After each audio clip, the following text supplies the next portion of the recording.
Your Buffalo Bills dominate the Dallas Cowboys 31-10 this week on the Wandering Buffalo podcast. You are now listening to the Wandering Buffalo podcast with your hosts, Justin Goddard and Andrew Chang.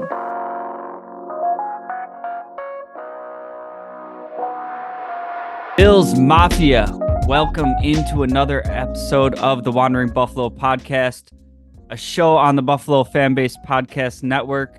This show is brought to you by 26 Shirts. Just awesome shirts, t-shirt designs, doing great work in the community. Make sure you're checking out some of their designs. Founder of the company, Del Reed, just won Fan of the Year for the Buffalo Bills. So great things going on over there. Make sure you check it out. Bills, we got a game to talk about today. Bills taking down the Dallas Cowboys 31-10 and was just an all-out, all-around dominating performance. Super fun to watch in a very different way than we've been used to. I did feel really surprisingly good going into this game. It just felt right to me. Kind of just the way the teams match up. The urgency that the Bills had. I think this time of year it does matter a lot about what teams are playing for, and teams that are good or were supposed to have been good this year playing with their backs against the wall versus teams that are kind of already locked up a playoff spot and they're, playing out seeding and all that. I think the urgency just hits different. And in this game, just before the game started, the Dallas Cowboys officially locked up a playoff spot. And as soon as I saw that, I felt even better about this game. Did not expect it to look like that. And like I said, just all around dominant performance. And this is the kind of game that you picture when you hear McDermott talk about the complementary football, when it's in the context of the team doing well and it's not a bad word. Just all around offense, defense, special teams. We'll get to that. There was a couple little worrisome plays in there, but all around, not too much I can complain about in this game. I mean, we were having our group chat about who's going to be our Ken Dorsey tablet player, and it's like, we do it every week, so it's a cop-out to not do it. But what do you got this week? I mean, Gabe Davis only having one target. It's, I believe, his fourth game this year that he's had no receptions. I mean, the one target that he did have was a throw that, he beat his defender. Josh gets whacked while he's throwing it, so it comes up a little short. But it also looked like, he was having a hard time tracking the ball. Looked like he could have made a play to come back for it. Maybe gets through the defender, gets a flag, whatever. And then Dalton Kincaid, 2 targets, 2 drops. And, on the broadcast, Greg Olson gives us the little breakdown of basically he was wearing rain gloves and it wasn't raining that hard. Switched the gloves, but who knows how much they helped. He didn't see another target for the rest of the game. And got to jump right into our guy Jimbo here. As Deion Dawkins said, he's got a promotion. He's no longer just a cook. It's Chef James there. And just an unbelievable day. And I mean, definitely the most productive running back we've seen since Shady was on the team. And that was even a very different thing with Shady, because Shady had to be good because we didn't have other offense going on. He was in a time where we were struggling with quarterback play, and he was really the motor that made this offense go. That's still Josh Allen on this team, but James Cook absolutely took over yesterday, and going into this game, if I told you, we're playing the Cowboys, they're the number one offense, they're averaging 40 points over the last, 4 or 5 games, the lowest score being 33. If I told you that Josh Allen's stat line was going to be 7 for 15 for 94 yards and a touchdown, I don't think most people are having the mindset that that's a game that we won. But this was a beautiful game to see, because there's been so much this season about, Josh Allen having to be unleashed, Josh Allen having to take over games, Josh Allen having to do it all. And this was a game where he didn't really have to do much of anything.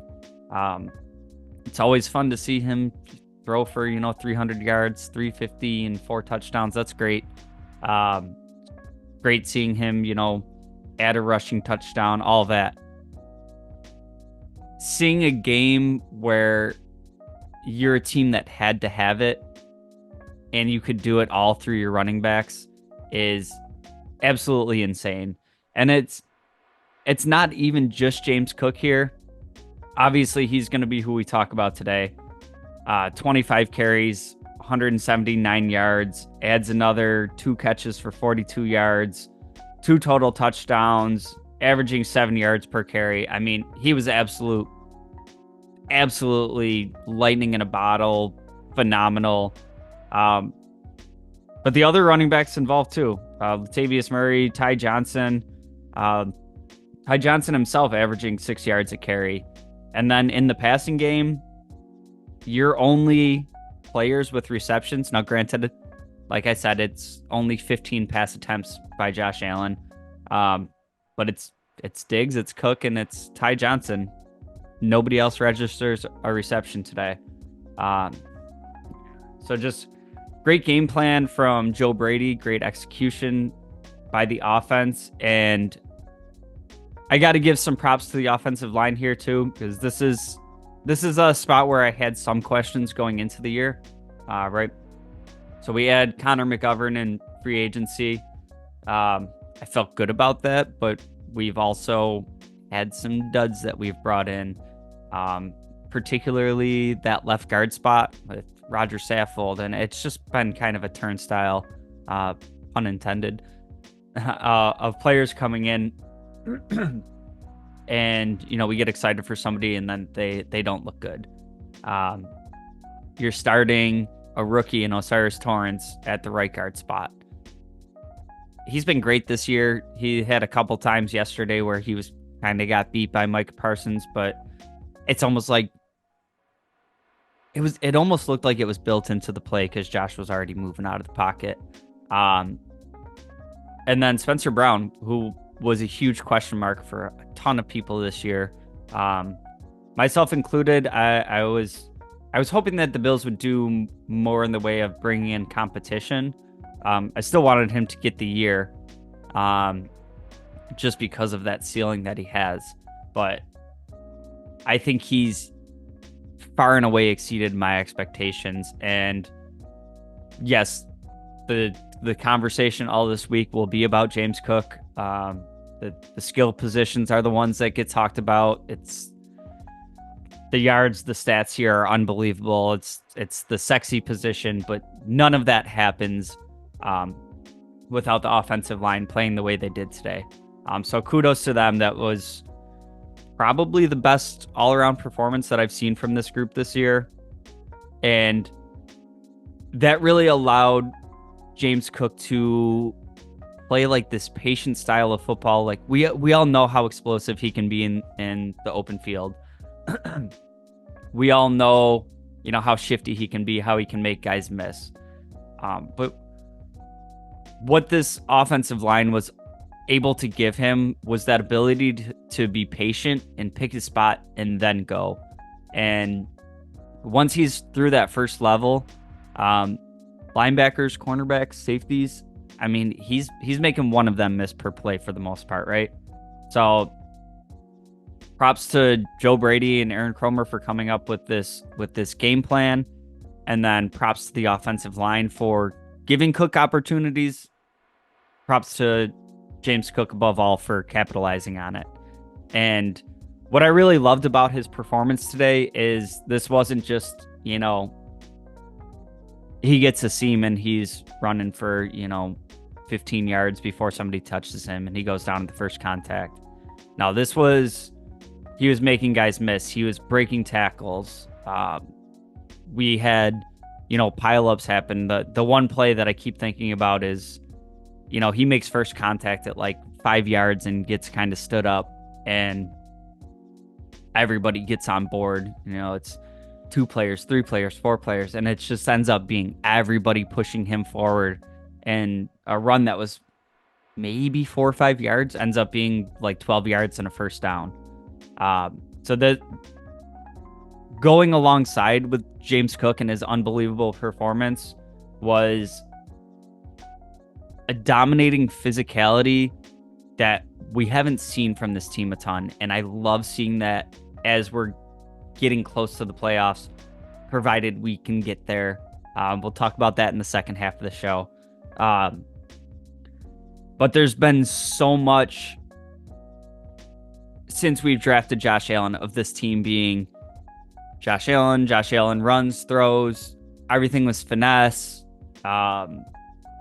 It was kind of like, just having a fast Ferrari.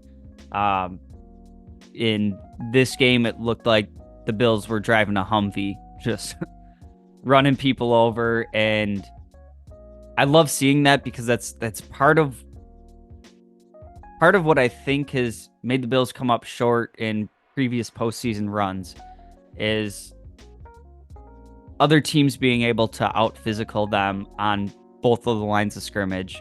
And the defense was great. Defensive line was great this game too. We'll talk about that in a little bit. But seeing the physicality from the offense, and it's not just James Cook, it was Ty Johnson. He was running super hard, and he's a very different looking running back. He kind of was just getting more straight ahead, and dude looks like on like a toss play, looks like he's returning a punt. He just gets a full head of steam and goes straight. And I'm looking at him like he looks like an absolute maniac the way he's running into contact. But I've been super impressed by Ty Johnson. I liked when the Bills added him this offseason because I liked what we've seen from him on the Jets in the past. I thought he was kind of an underrating signing this year, and we haven't really seen him till recent weeks. I know there's a lot of people out there calling for Leonard Fournette to get his opportunity on this team. Ty Johnson keeps playing like that, and Latavius Murray's been kind of exactly what I thought he would be going into the season, getting the tough yards, playing well in pass protection. I don't know if we see Fournette ever come up this year, unless there's injuries. So just all around, running back's great. And then Josh Allen, obviously involved in the rushing game as well. Runs in for, that short touchdown. Again, pile up, bodies pushing. And the one thing that I really liked from Allen this game that I don't think is going to be talked about very much is there's so much conversation about the brotherly shove, the tush push, whatever you want to call it. Everybody's trying to create their own play of this. I like the way Josh Allen does it. It's not just like this mosh pit of, your quarterback's got to take the ball and then everybody's just kind of shoving them into other people. I know it's worked out really well for Philly. It's other teams have tried it and gotten players hurt, whatever. I much prefer Josh Allen's version where he kind of just takes the snap and sees where a little seam is going to be and then just kind of gets pushed the rest of the way through it. You're usually only going for like a yard or two, and half the time he's ended up with 4 or 5 yards. So I like that version of this play. It's something that I've been thinking about all year, of so much noise being made about the brotherly shove, and like I feel like for the most part, if you had the right pieces in place, the pretty standard quarterback sneak was already very successful. We've seen it in the past with Josh Allen, and one of the best players at quarterback sneaks was Tom Brady. It's not like this big physically imposing guy, not this super athlete. It's just a quick execution of you need a yard. I think the way it's been done for a long time has been pretty fine. Billy's got a different way of doing it. That's fine. I don't love that way of doing it, and I like the way Josh Allen did it. Couple more things on James Cook here. Just with the season that he's putting together. A stat I came across is he's currently third in the NFL right now for yards from scrimmage. And I thought this was a really interesting stat because like I feel like he's really blown up like the last 4 or 5 games or so, just like basically averaging over 100 scrimmage yards. And I knew he was having a good season, but in the context of the NFL, there's only 2 players with more yards from scrimmage than him this year, and that's Tyreek Hill and Christian McCaffrey. And for my money, these guys are being talked about of like, should they be in consideration for the MVP? I don't think they'll ever win it because I think the MVP is kind of a stupid award. That's just the quarterback of the sexiest team is how it goes. For my money, it would be probably Tyreek Hill or Christian McCaffrey this year, just for everything that they do for their teams. You see what the teams look like when they're not there. Whatever. That aside, these dudes as skill position players are in the conversation for MVP, and our guy James Cook is right on their heels, right behind them. So really awesome to see. You think about, the MVP conversation, and if somebody on the Bills is going to be in the MVP conversation, you immediately think Josh Allen. You immediately think Stephon Diggs. James Cook is putting together a season that's right up there with the most effective players in the league, and I don't think you're going to see this level of touches from him every week. I mean, he had 27 touches. But what he's shown over the last couple weeks, this dude needs to be a focal point going forward.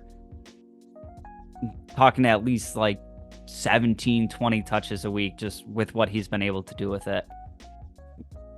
Do want to move on to the defensive side of the ball here, because as much fun as, James Cook was, as much fun as this offense, dominating, having our backups coming in, with most of the fourth quarter left. The defense also put on a performance today, and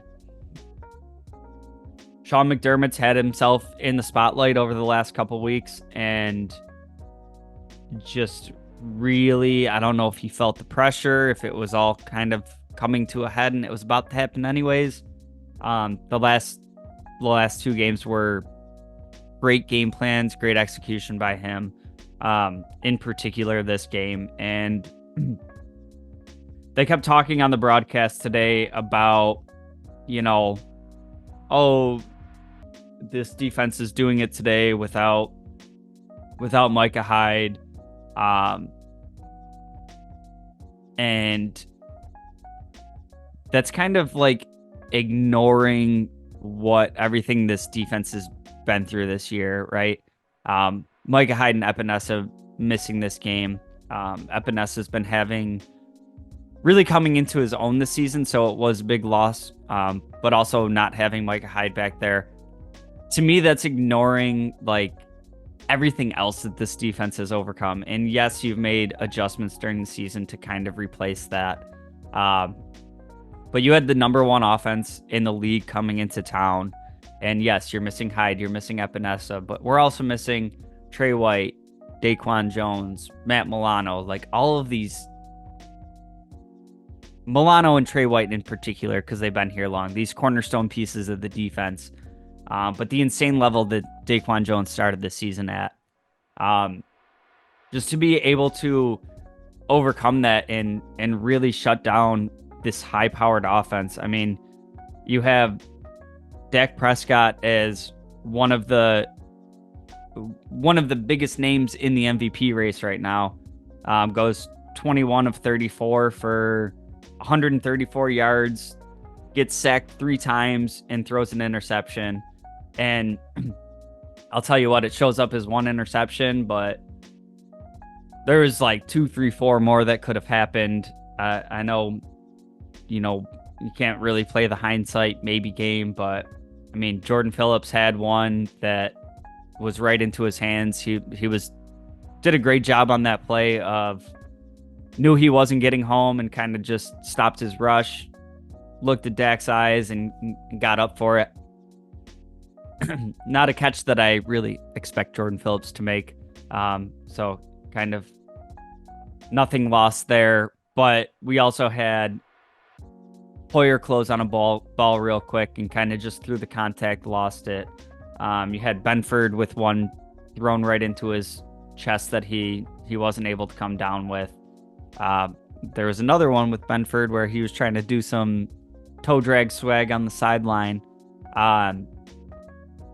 This defense had answers for that offense and really limited some really explosive players. Like CeeDee Lamb ends this game with 7 catches for 53 yards. It seems like McDermott always has some good game plans to really shut down the opposition's, what they want to do most. It's kind of like the Bill Belichick philosophy of, making the other team beat you left-handed. And we've seen this with like the marquee name running backs usually have them having pretty small games against the Bills. See it with like, Tyreek even going back to when he was with the Chiefs. It's usually kind of like really limit that player and figure out the rest. And that's what we were able to do with CeeDee Lamb today. Like I said, overall, just a dominant performance, and it ends up being 10 points on the scoreboard.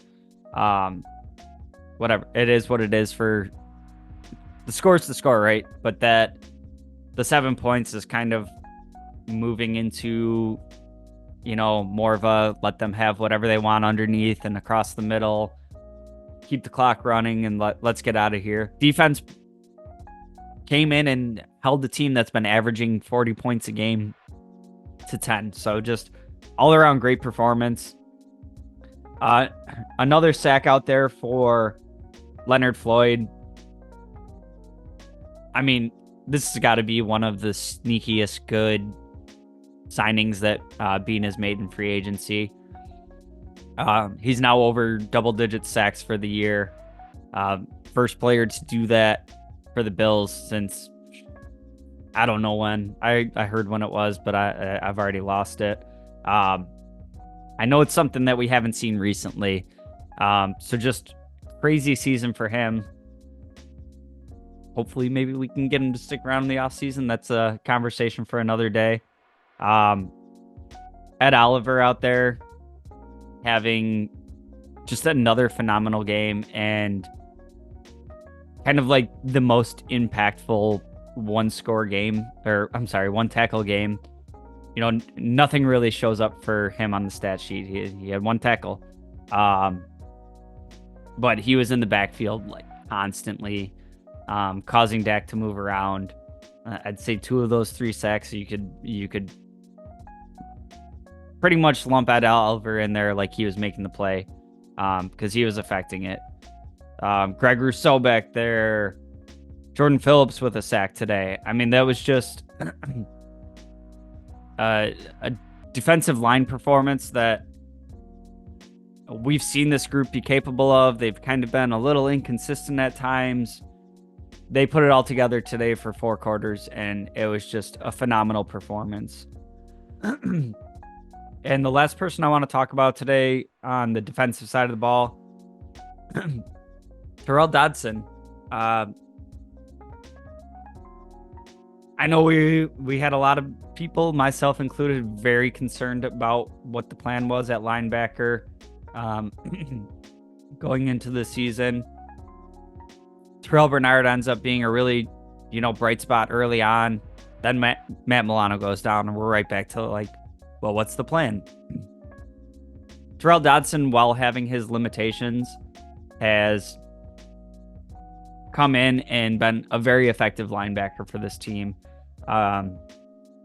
Yes, I think there's, some scheming that helps cover up, some of the things that he's not great at. I think often in passing downs, you see Hoyer playing a little bit lower in the box to kind of keep an eye on him in the passing game.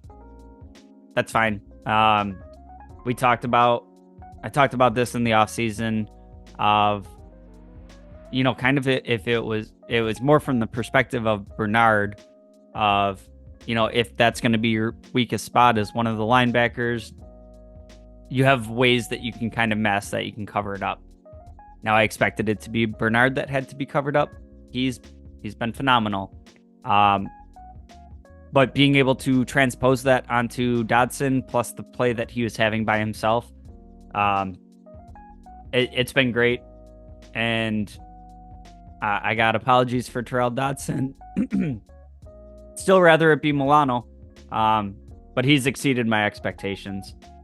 And then quick touch on special teams. One of my only kind of could be negatives from this game was kind of in the punting game.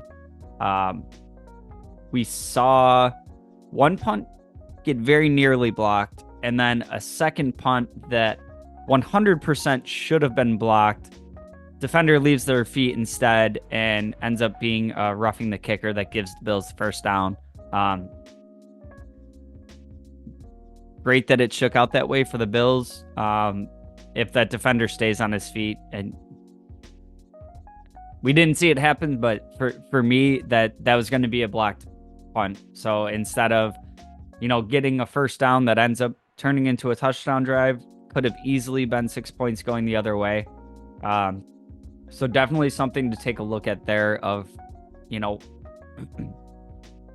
how was Dallas able to be getting after the punter like that? Outside of that, Tyler Bass, 4 for 4 on PATs, made his only field goal attempt.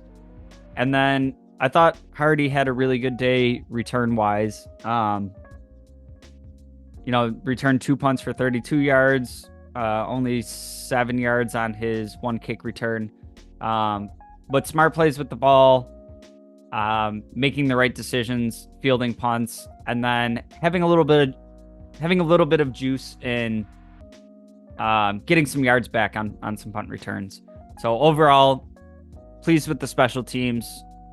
Matt Smiley, take a look at that punt unit, see what's going on there so that one doesn't cost us a game down the stretch here.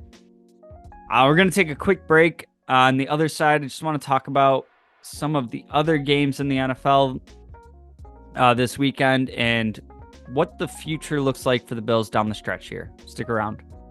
Hey, this is Dick DeGroat, Bill's dad. Now back to the show. Bills Mafia, welcome back in, and thank you for joining me on this week's episode of the Wandering Buffalo podcast. Want to jump back in here and talk about kind of where the rest of the AFC is shaking out right now. And with this win, the Bills went up from the 11th spot to the 9th spot, could go up to the 8th spot. At the time of this recording, we'll see what happens still. Didn't get much help from the rest of the league today,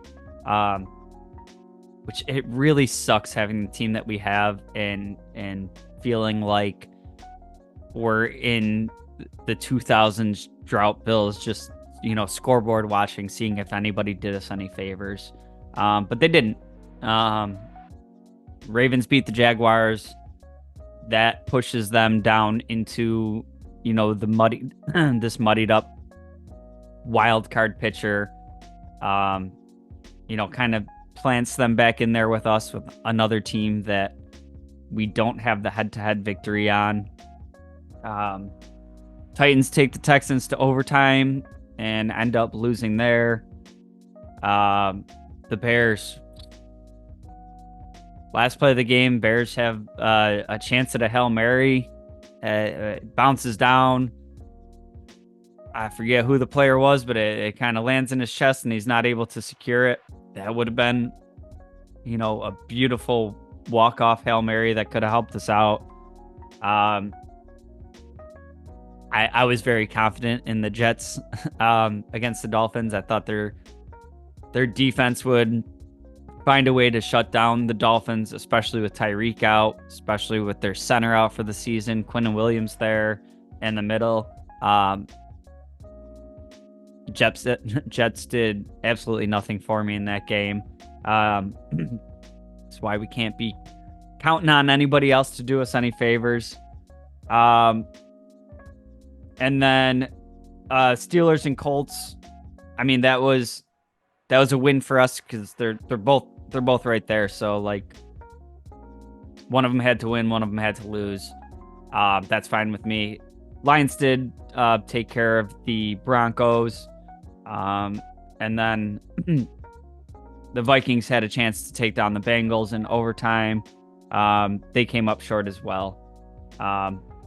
So didn't really get much help there. Now down the stretch here, we do have a lot of those teams. We're all kind of in the same spot, same records, duking it out for those spots. Some of those teams are playing each other. One will have to lose, obviously, but kind of depending on how the rest of the season goes, that path is looking pretty rough. And I was having a debate with one of my buddies on, and this was before the Chiefs game, what the clearer path was for the Bills to make the playoffs. And he was very much on the clearest path is winning the division. I had it kind of at a coin flip. After this weekend and how all the games shook out, despite Miami winning, I think the clearest path and the least stressful way for the Bills to do it is to win the division. You got a couple games coming up that the Bills should be able to take care of their business against the Chargers and then the Patriots. And then the Dolphins, I was expecting them to have to drop basically the Dallas and the Baltimore game.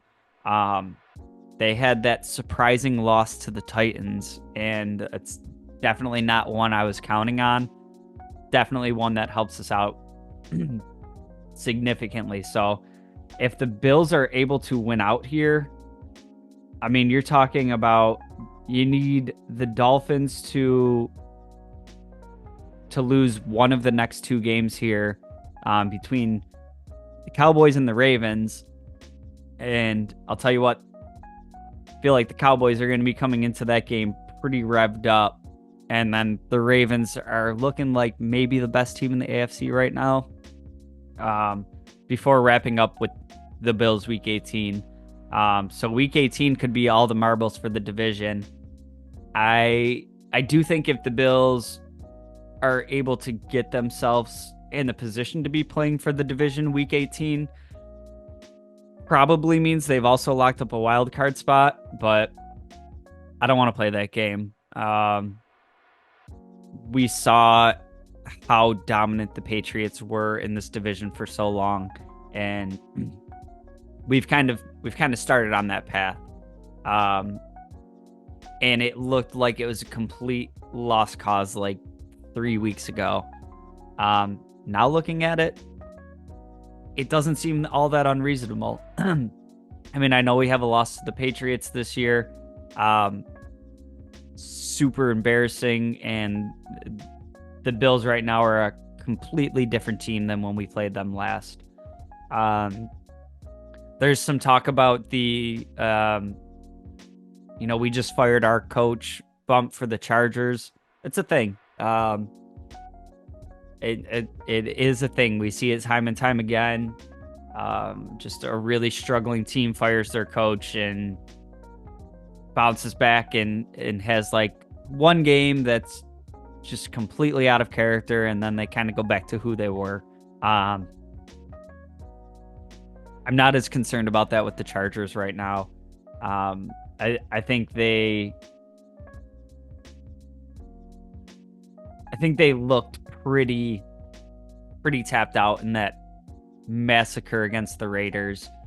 And yeah, you can get that, interim head coach bump for a game, but you're talking about a defense with talent all over the field that gave up 63 to the Raiders, who aren't very good. They scored were held shutout the previous week against the Vikings. And then on offense, their star receiver in Keenan Allen was hurt. I don't know if he'll be back this week. I don't know if they kind of shut him down because they're not playing for anything at this point. But their franchise quarterback, Justin Herbert, isn't going to be playing. So I think there are a lot of examples of getting that one game bump for an interim head coach. I think a lot of times the context is very different of, a team was underperforming, but all their pieces are there, and you fired a coach, and boom, they unlock something with the starting quarterback that was already there, and, they're able to rise up for a game. I think it's a whole different situation when, the team is, I don't think they're technically eliminated yet, but Chargers aren't going to the playoffs, and you're playing your backup quarterback. You just got absolutely annihilated.